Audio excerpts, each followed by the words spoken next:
नन्हा उर्दू घर। सोनी और मोनी चिड़िया के दो बच्चे दरख्त की शाख पर बैठे हुए थे। नीचे एक बाल्टी में रंगीन पानी था। अचानक सोनी मोनी झगड़ने लगे।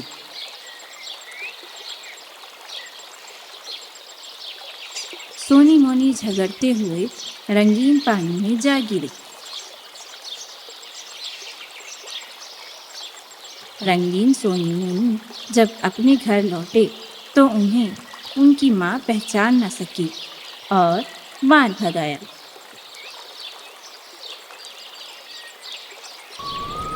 सोनी मोनी रोते हुए उड़ने लगी।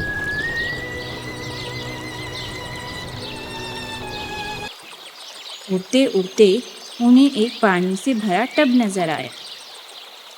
दोनों ने टब में डुबकी लगाई। उनके पैरों पर लगा हुआ रंग धुल गया। सोनी मोनी वापस अपने घर गई। माँ ने उन्हें पहचान लिया और दाना खिलाने लगी।